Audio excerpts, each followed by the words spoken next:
भाद्रपद माह की शुक्ल पक्ष अष्टमी, सूर्योदय का समय पूरा ब्रजमंडल जैसे एक अद्भुत प्रकाश से भर गया। यही वो पावन क्षण था जब प्रेम की अधिष्ठात्री, भक्ति की मूर्ति श्री राधा रानी ने पृथ्वी पर अवतार लिया। आज हम आपको सुनाने जा रहे हैं ब्रह्म वैवर्त पुराण में वर्णित राधा अष्टमी व्रत कथा। एक ऐसी कथा जिसमें छुपा है प्रेम, वियोग और भक्ति का अद्भुत रहस्य। सृष्टि से परे, समय से परे एक दिव्य लोक है जिसे हम कहते हैं गोलोक धाम। यहीं निवास करते हैं भगवान श्री कृष्ण और यहीं सदैव उनके साथ रहती हैं श्री राधा। दो शरीर परंतु एक आत्मा। राधा और कृष्ण अविभाज्य। जहां राधा है वहीं कृष्ण है और जहां कृष्ण है वहीं राधा है। परंतु एक बार लीला के क्रम में राधा जी कुछ समय के लिए गोलोक से दूर थीं। उसी क्षण श्री कृष्ण अपनी एक अन्य सखी विरजा के साथ विहार करने लगे। यह समाचार जब राधा जी तक पहुंचा तो उनके हृदय में अग्नि प्रज्वलित हो उठी।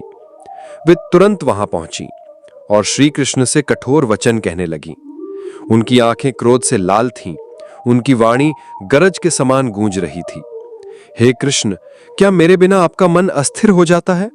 क्या मेरे प्रेम का कोई मूल्य नहीं? श्री कृष्ण के परम मित्र श्री दामा यह सब देख रहे थे। वे राधा जी के वचनों से अत्यंत दुखी हुए। उनके मन में विचार आया कि यह राधा जी प्रभु के साथ अनुचित व्यवहार कर रही हैं और क्रोधवश उन्होंने राधा जी को श्राप दे डाला। हे देवी, अब आपको इस गोलोक को त्याग कर पृथ्वी लोक पर जन्म लेना होगा। राधा जी और भी क्रोधित हो उठी। उन्होंने श्री दामा की ओर देखा और प्रतिशोध में उन्हें भी श्राप दिया। हे श्री दामा, तुम राक्षस कुल में जन्म लोगे और अंततः अपने कर्मों के कारण मृत्यु को प्राप्त करोगे। और यही शाप आगे चलकर शंखचूड़ राक्षस के जन्म का कारण बना, जिसे बाद में भगवान शिव ने युद्ध में पराजित किया। इस कलह को देखकर सखी विरजा का हृदय टूट गया। उन्होंने सोचा कि यह सब मेरे कारण हुआ है। विरजा वहां से चली गईं और तपस्विनी भाव से अपने स्वरूप को त्याग कर एक नदी बन गईं। आज भी उनकी धारा इस लीला की साक्षी है। अब श्री कृष्ण ने राधा जी को शांत किया। उन्होंने मधुर स्वर में कहा, प्रियतमे, ये सब हमारी पूर्व नियत लीला है। अब तुम्हें पृथ्वी लोक पर जन्म लेना होगा।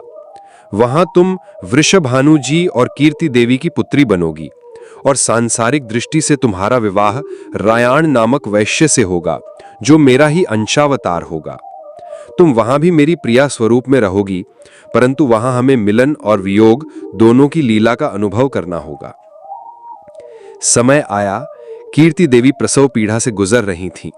तभी योग माया ने वायु स्वरूप में प्रवेश किया और उसी क्षण राधा जी कन्या स्वरूप में प्रकट हुई। उनका रूप अतुलनीय था। सहस्र चंद्रमा और सहस्र सूर्यों का तेज उनके मुखमंडल से झलक रहा था। वृषभानु जी और कीर्ति देवी ने अपनी इस लाडली कन्या का नाम रखा राधा, जिसका अर्थ है वह जो स्वयं भगवान को भी आकर्षित कर ले। अगर ये कथा आपके हृदय को छू गई हो तो कमेंट में जय श्री राधे अवश्य लिखें और ऐसी ही अद्भुत कहानियों के लिए हमारे चैनल सी के क्रिएटिव डायरी को सब्सक्राइब करें।